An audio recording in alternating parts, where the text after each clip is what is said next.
Welcome to Under the Covers. I am your host, Nick. This is your host, Jett.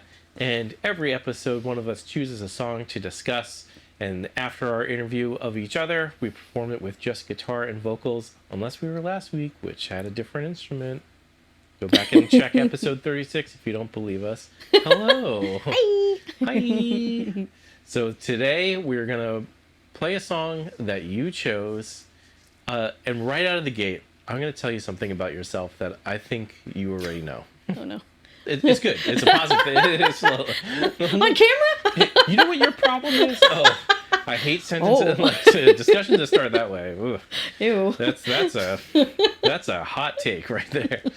No, this is a good thing. But the song that you chose today really reiterated it for me. You have. Let me start a little bit before that. You were, if I have this correct, you were a fan of Rush, mm-hmm. Tool, mm-hmm. this artist, mm-hmm. And there are things that when I see you listen to them, you don't just listen, you conduct them. And all of the things that you love and this choice today made me just reiterated for me, she really has a flair for the theatrical, musically. My mom always said I should have been a conductor. She always wanted to see me, like, conduct when I was in marching band. She wished I was, like... I think you should have been a theater kid. Because when I was in school, which was a performing arts school that had a theater department, this is what people were listening to. Oh, yeah? Oh, yeah. Big time. Well, when I saw Tool live, I was conducting the entire thing. Oh, you listened with your singing hands. At the top of my lungs. Yeah, for sure. I listen with my hands. Yeah. 100% you do. But like I said, that's not a negative. That's great. Yeah, no, it's here's what I'm getting for you. Like, you really have a flair for theatrical music. Which is fun because, you know, we have a project that's headed in that direction. Yeah. Knives and Lions. So that's amazing. Mm-hmm. So I just wanted to put that right out of the gate of this fit right into that slot. I listen with my hands. That's like the best descriptor, yes. I mean, it's true. I don't think I'm wrong. Yep. I don't think I would have been any good in theater, though.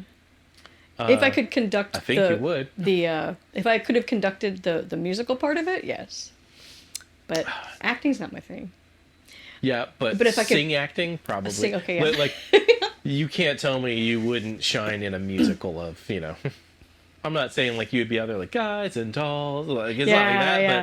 But if it was like all right, so Phantom of the Opera. Oh, maybe. Yeah. Oh, maybe. I know. Les Miserables. Yeah. I cried through that whole thing. Yeah.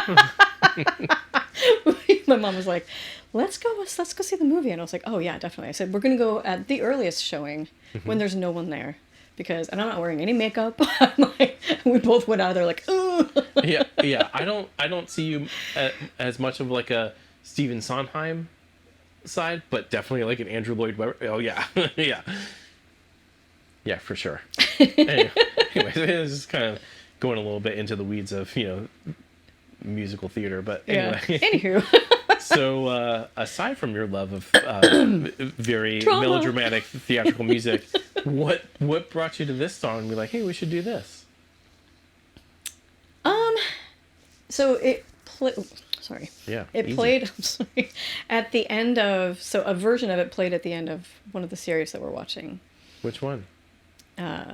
Discovery Witches. Oh, Conjunction of Witches. Yeah. Yes. Okay. And it was a remix of it. Some other person was singing it, but I was like, oh man, I remember that song. And so it kind of deep dove me into like that album. Mm-hmm.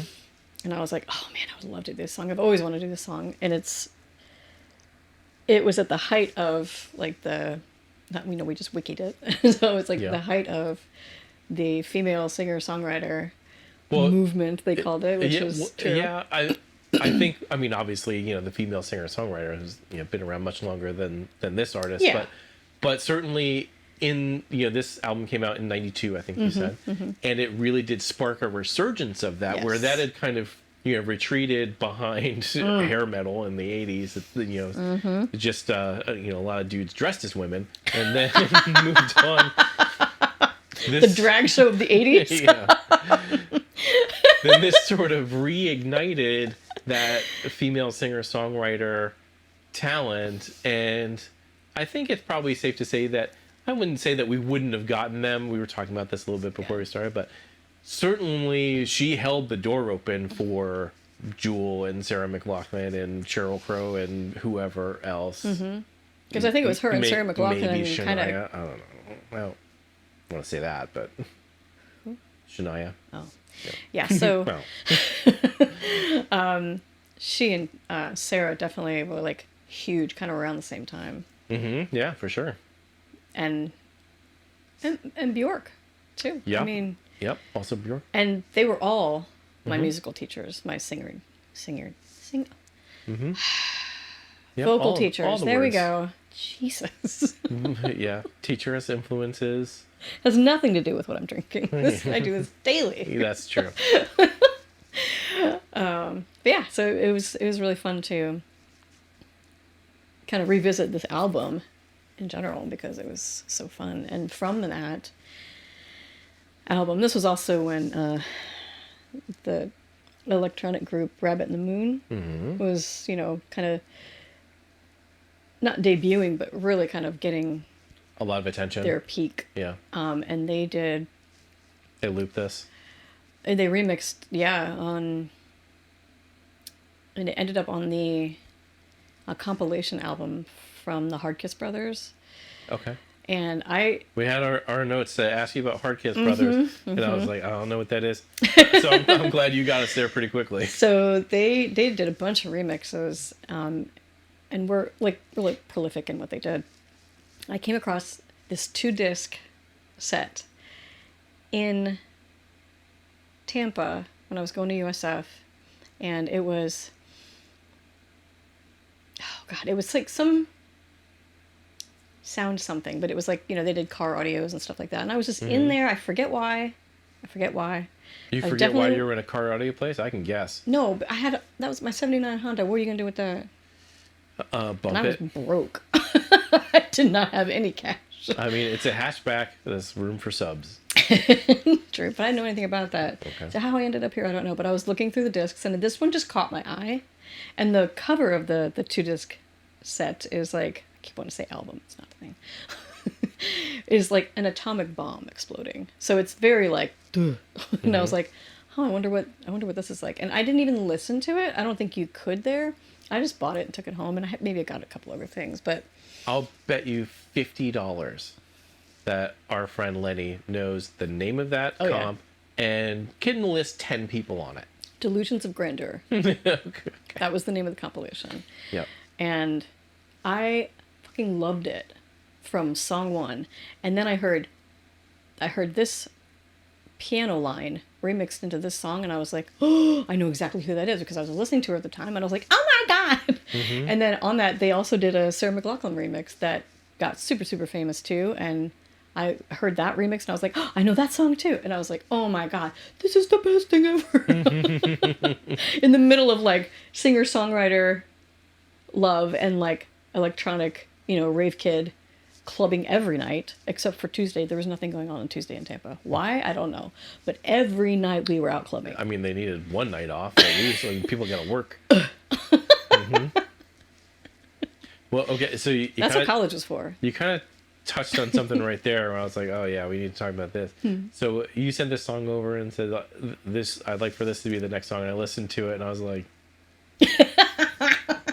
My favorite face. because, not because I didn't like it. I did like it, but I was like, what am I supposed to do with this? Like, first of all, really piano heavy.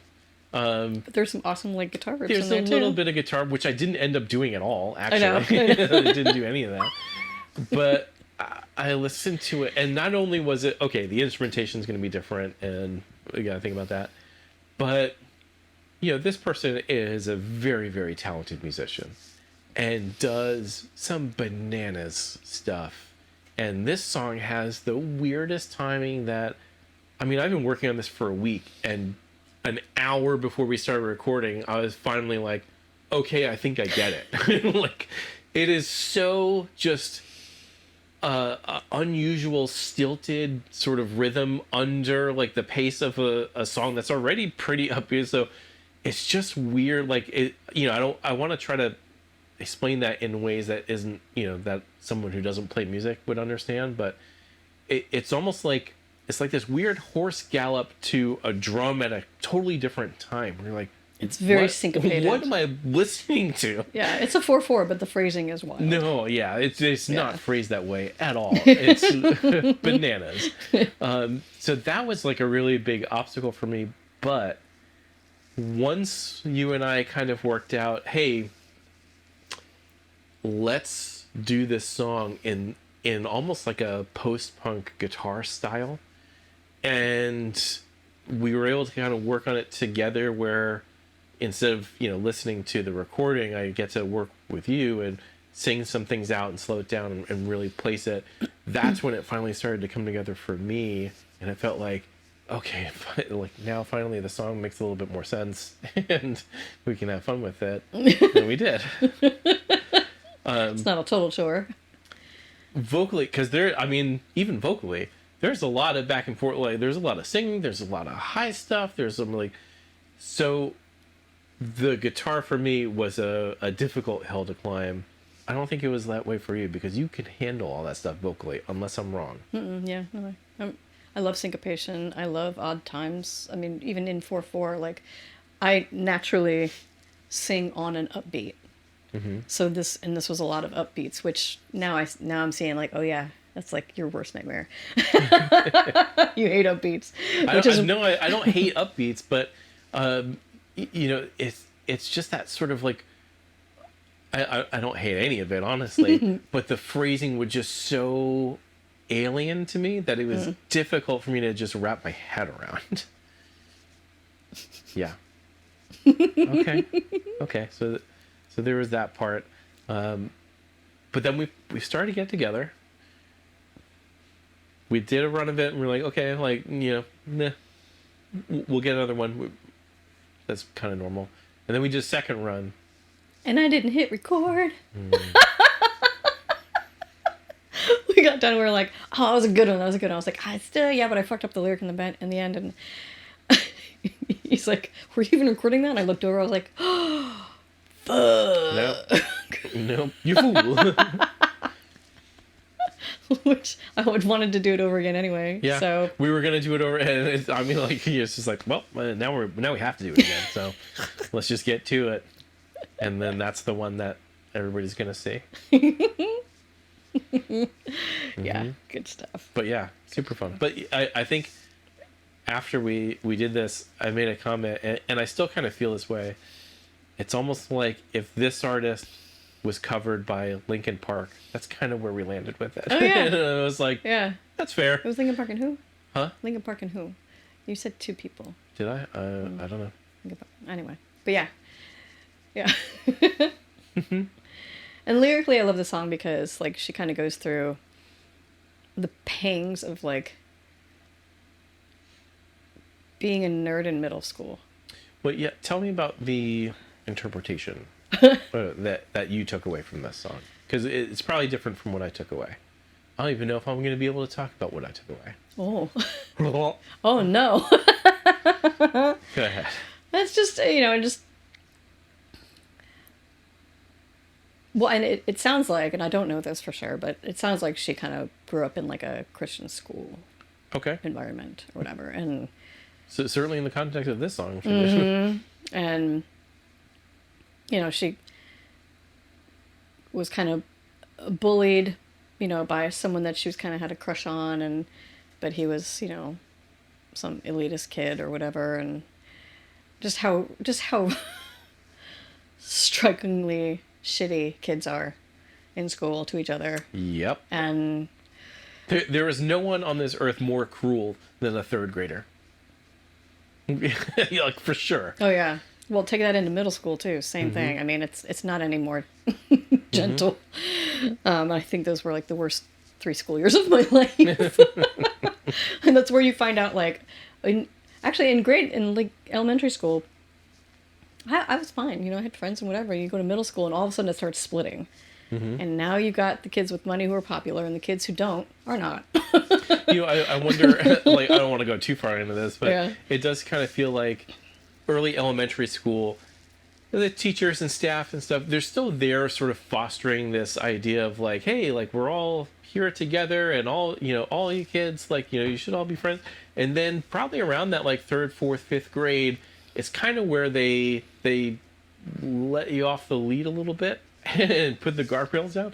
And then that's when, like, the Lord of the Flies factions come up and, like, just different camps and stuff. Yes. Because no one's really, corralling that into, like, a social order. It was like, okay, you guys get it. And they're like, we don't fucking get it.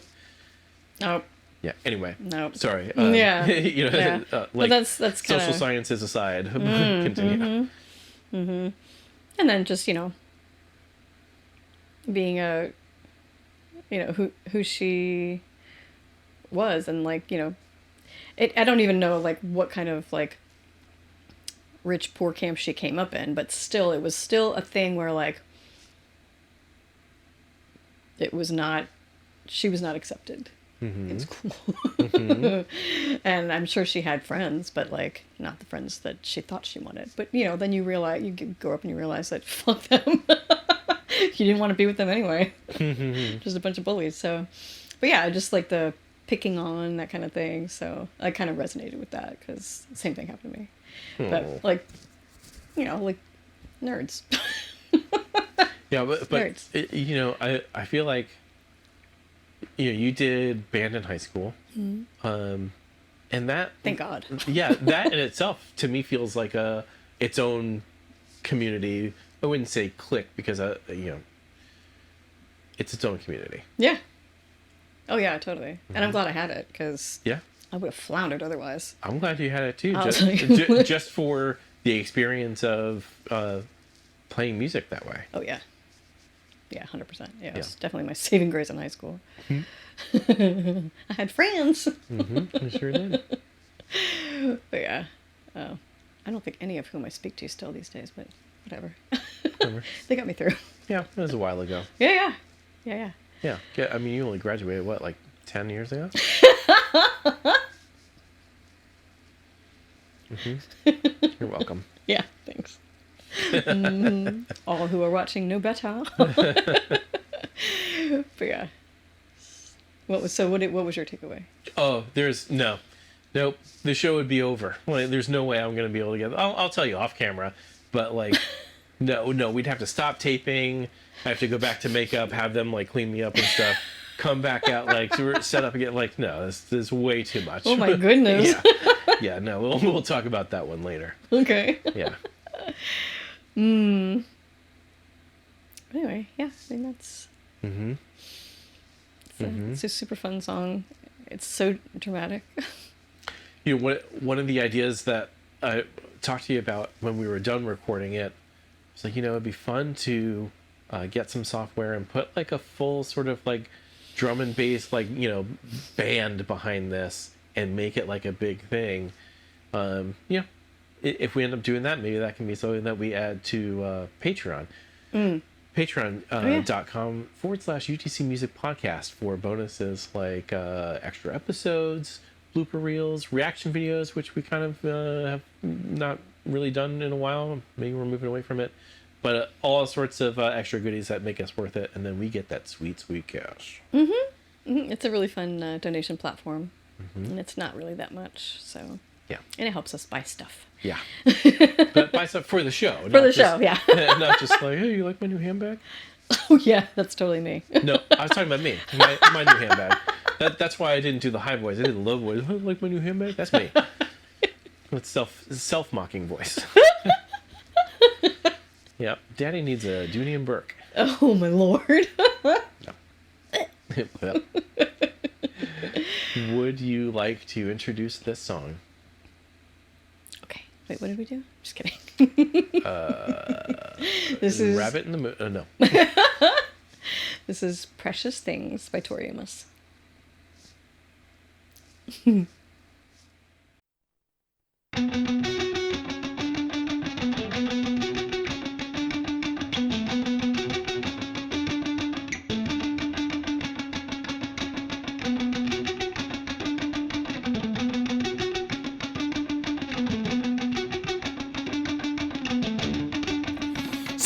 harder and faster, but it caught me here. Yes, my loyalties turned like my ankle in 7th grade, running after Billy, running after the rain. These precious things, let them bleed, let them wash away. These precious things, let them break their hold on me.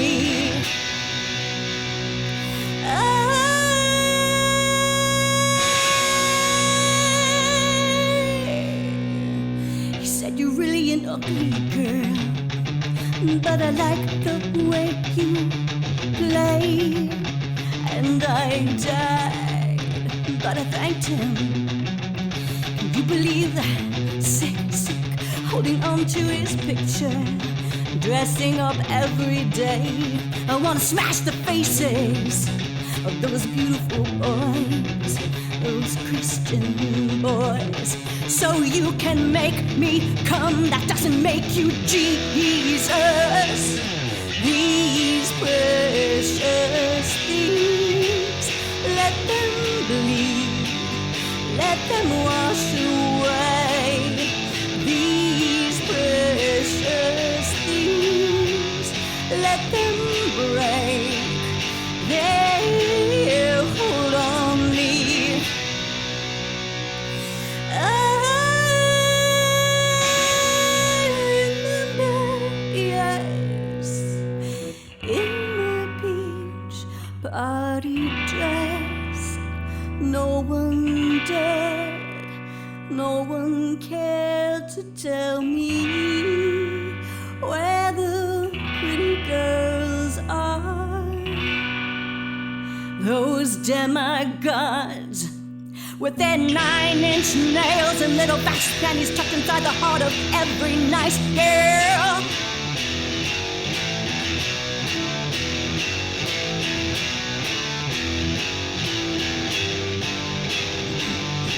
These precious things, let them bleed, let them wash away. These precious things, let them break, let them wash away. These precious things, let them bleed now, let them wash away. These precious things, let them break their hold on me.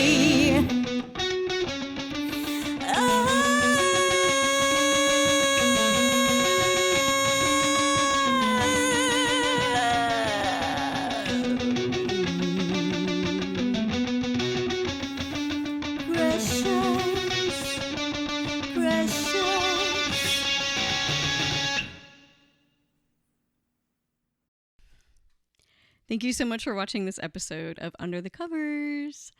Please like, share, and subscribe. You can also follow us on Instagram and Facebook at UTC Music Podcast. We launch new episodes on the 1st and 15th of every month. And if you're new to the show, thank you so much for showing up and watching. For additional features like extra episodes, reaction videos, blooper reels, because we're really good at that, you can sign up for Patreon. And that's also Patreon UTC Music Podcast. So thanks for watching, and please come back.